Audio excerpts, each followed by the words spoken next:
Hey everyone, Azsry here. Today I'm going to be showing you how to port a weapon from Infinite Warfare into Black Ops 3. So the first thing we need to do is go into Infinite Warfare and put the weapon in our class.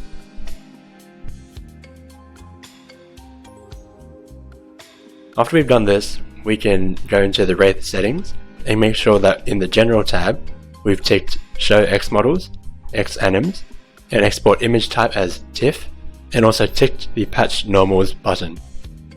After that, in the Models tab, make sure that Export Images is ticked and that Export.ma is also ticked.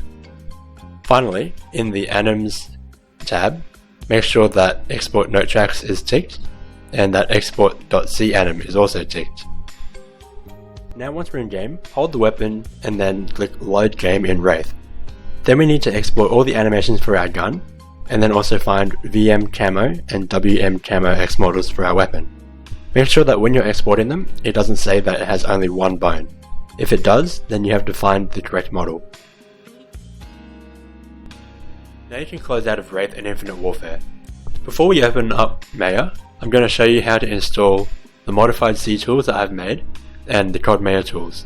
I'll leave a link to both of these in the description. To install the C tools, simply download the repository from GitHub, extract it, and then copy the two Python files you see into Documents, Maya, your Maya version, and then Scripts.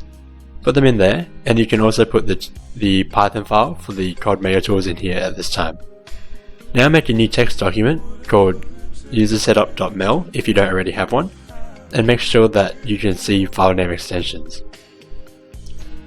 Now open it up in your text editor and put these two lines in, and then save it.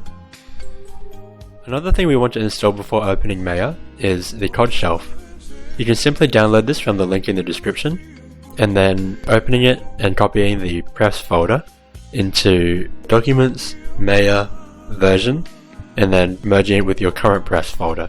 Now we can navigate to our Infinite Warfare export folder, find the VM Camo, and open it up in Maya, and then drag the bind script in, and then click on Call of Duty Tools, Export X Model, select the two group nodes, and then click Select Hierarchy, and then click the three dots and choose where we're going to save it, and then finally click Export Selection. And do the same here for the World Model Camo. Now that we're done with the models, we can go into the animations. First, download the RW7 T7 conversion rig that I'll leave in the description, and then open it up. Now that we've opened the conversion rig, it's time to import our view model. First, go to File, Import, and then on the right hand side, pull out this little options menu, and then under namespace options, make sure that root is selected, and that merge into selected namespace is ticked, and then find your weapon model and click Import. Now that our gun is at the bottom of our scene, click on the Link RW7 button, and then save it as your weapon name _base. And then click on the Link T7 button, select all bones under T7 tag view, and also one mesh from the T7 hands, and export next model as the animated model. Now you can reopen the base scene and start importing animations. A quick way to go back to your animation folder is to bookmark it. You can go to your Wraith animations folder, find all the animations for your weapon, and put them into a new folder. Then in Maya, find the folder for your animations, and then drag the subfolder you made for your weapon into the bookmark section. When you are exporting ADS down and ADS up animations, make sure to only export tag view and tag ADS.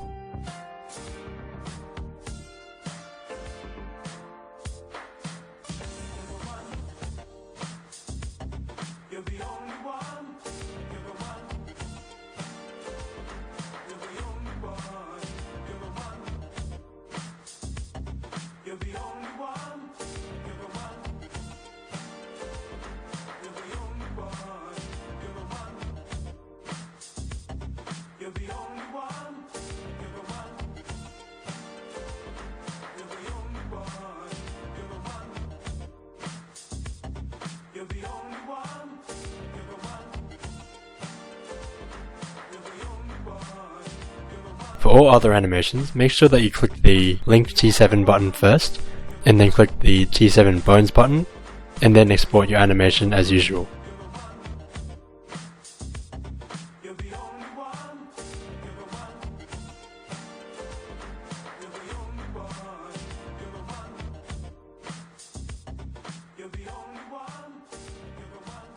when you get to idle, make sure you save it as _idle as we'll need it later. For animations that need note tracks, such as the first raise and reloads, make sure you click the Grab Note Tracks button in the export window before exporting your animation.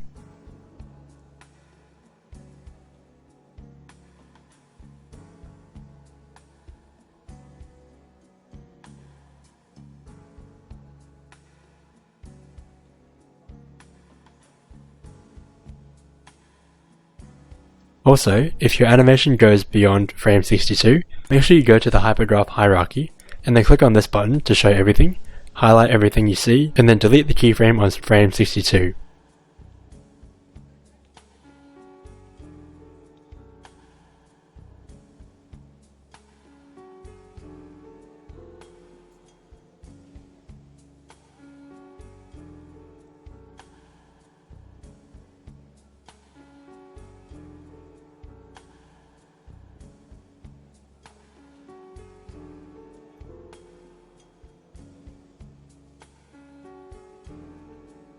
After we finish with all the other animations, open the idle scene we created earlier, and then drag in the swap constraints mail scripts that comes with the conversion rig, and then import your default weapon size, sprint in, export frames 1 to 5,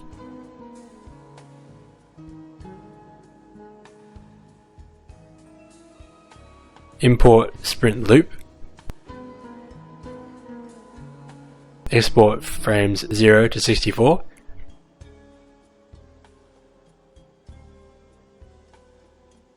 and for sprint out, export frames 1 to 16, all using the normal bones. Now if you didn't do this earlier, or your gun isn't already named tag weapon, rename JGun to tag weapon in the Xmodel export. Next, we're going to set up export to bin in our system environment variables. To do this, go to your start menu, type in variable, and then click on the one that says system, and then click on environment variables in the bottom right hand corner, and find one in the bottom box called path. Open it up, and then depending on your operating system, this will look a bit different. In Windows 7 and 8, it will be a tiny box like this, but in Windows 10 it will be a larger box that is easier to edit. In Windows 7 and 8, just put a semicolon after the last entry there, and then put the path to your Black Ops 3's bin directory. And in Windows 10, just double click and make a new line, and then add the entry there, then click Save and OK. Now we can go to our Model Exports folder, and then shift click anywhere empty in the window, and then open a new command prompt here, and then simply type export to bin, space, and then a star, which is Shift 8. And then it will export everything that we have in that folder to a Xmodel bin. And now we just have to do the same for the Xanim exports that we made.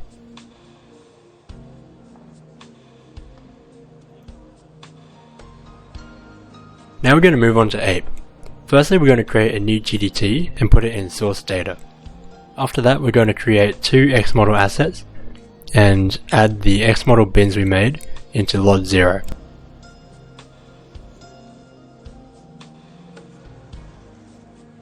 Now we're going to scroll down to the materials section and then create the first one and set up the top parameters to lit weapon, none, and full respectively. And then now we can go back to the other materials in our Xmodel file and then click on new material, copy the name, duplicate the existing material that we just made and then rename it, and we'll do this until all the materials exist.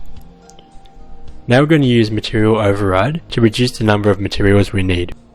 You can typically replace any that say tint or gun paint.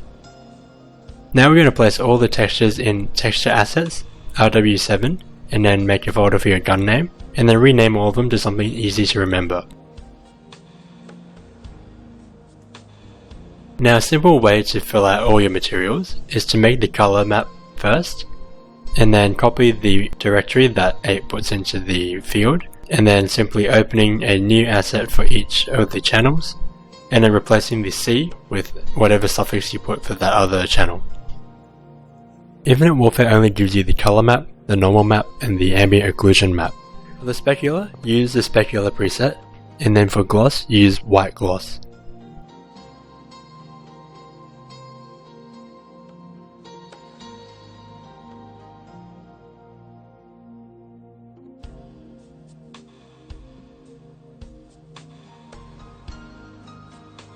Now for animations, firstly untick use bones and set the type to relative. Put the X-anim bin in anim file, and then while you're doing this, also take note of what animation is below it, and then put the animated model in the model file. Now duplicate the asset and rename it to the name of the animation below it in the list. And then simply repeat these steps until all animations exist.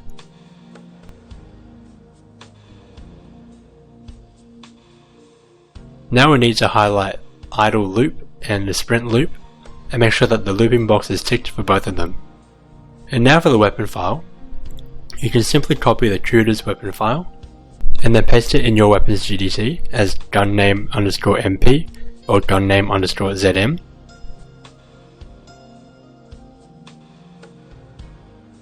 And then at the top, remove the X cams, scroll down a bit and tweak the ammo, and make sure that when you have clip count relative enabled, that when you enter in the ammo values below, that it is the ammo that you want divided by the clip size. Edit the damage, and then you can put all the damage values and ranges besides the min and max to 0, and then it will still linearly decrease over range. Next, replace the view model and world model entries and clear anything that's in the hide tag section. You can put in the tag cosmetic here if you want to remove the suction cups. Remove the clip models and the clip attachments and all the attachment cosmetic variants.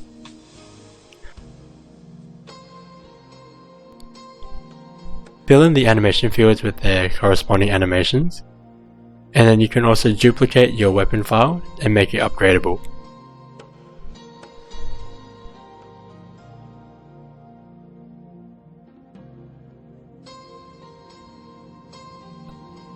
Also remember to make the sprint loop timer 2.2, as this is a correct timer for the Infinite Warfare sprint animation.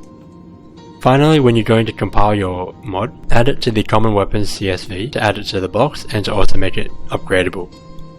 Then add to the zone file, weapon, gunname_mp or gunname_zm depending on what you named it. And then if you're making a MP mod, make sure to use weapon full instead of weapon here. And then also if you're making a zombies mod, make sure to add string table, and then the relative path to the weapon CSV. Finally, you can click link and build, and then I'll be back when it's in game.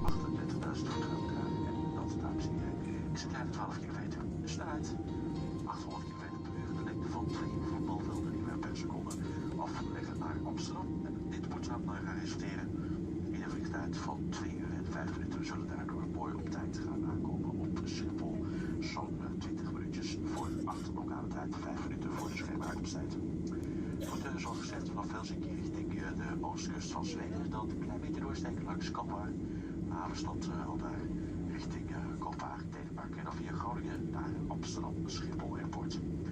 Ik hoop al van harte na te stellen dat u kunt genieten straks van het warme enthousiasme van onze charmante collega's in de cabine. Wens u namens ons alvast een zeer prettig verblijf aan boord.